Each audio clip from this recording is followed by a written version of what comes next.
Café de la Place, c'est quoi?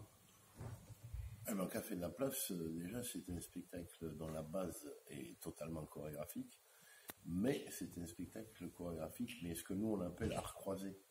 C'est-à-dire, il n'y a pas que de la danse, il y a aussi du mouvement qui ressemble un petit peu au théâtre, mais qui n'en est pas.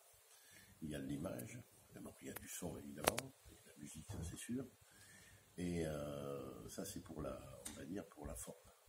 Pour le fond, c'est un petit peu une fable un peu de la compagnie depuis une vingtaine d'années.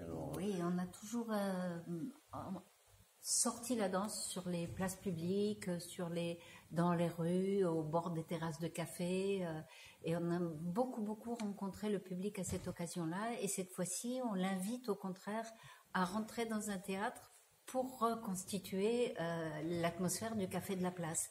Donc c'est un peu ambigu entre l'extérieur et l'intérieur, et c'est une invitation de réciprocité. On a été sur les places et on invite les gens de la place à rentrer au théâtre. Et c'est peut-être aussi notre manière à nous de vivre la Corse, en tout cas en ce qui me concerne, où je retrouve beaucoup de choses que j'ai connues dans mon éducation corse, je dirais.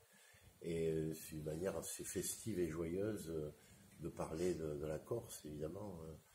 Alors sous forme peut-être parfois d'allusions. Enfin déjà, toutes les musiques qui sont utilisées sont entièrement corses.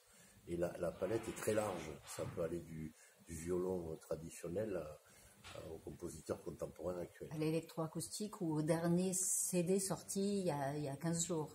C'est une panoplie très large et très vaste et des sons de la Corse, des voix, des sons, des bruits, des musiques, des chants. C'est vraiment une imprégnation du son de la Corse. Alors, ça se danse les 7 et 8 novembre à l'Espace Diamant, et là vous êtes en résidence. En quoi une résidence est importante dans la vie d'une compagnie? D'abord, c'est un échange de complicité avec un organisme. Bon, la ville d'Ajaccio et particulièrement ici le théâtre, l'Espace Diamant.